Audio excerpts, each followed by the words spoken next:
L'Ascension marque la fin de la mission de Jésus-Christ sur terre et est célébrée 40 jours après Pâques. Pour l'un des responsables de l'église Saint-Gabriel de Golofongbo, tout est écrit. Tout ce qui s'est passé avec Jésus dans le temps de Jésus, il n'y avait rien d'extraordinaire. Tout était déjà dit par les prophètes avant que Jésus même ne fût né. Et maintenant, quand il était sur la terre, quand il était vivant, il parlait à ses disciples.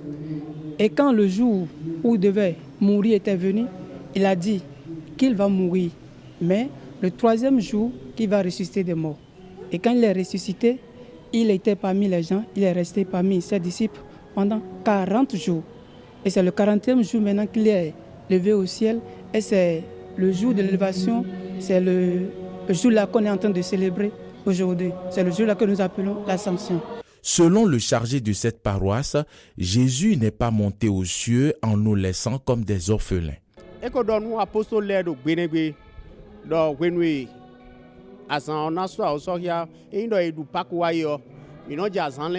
Il avait déjà dit à ses apôtres que le jour viendra où il montera aux cieux et quand l'heure sonnera, il ne nous abandonnera pas comme des orphelins.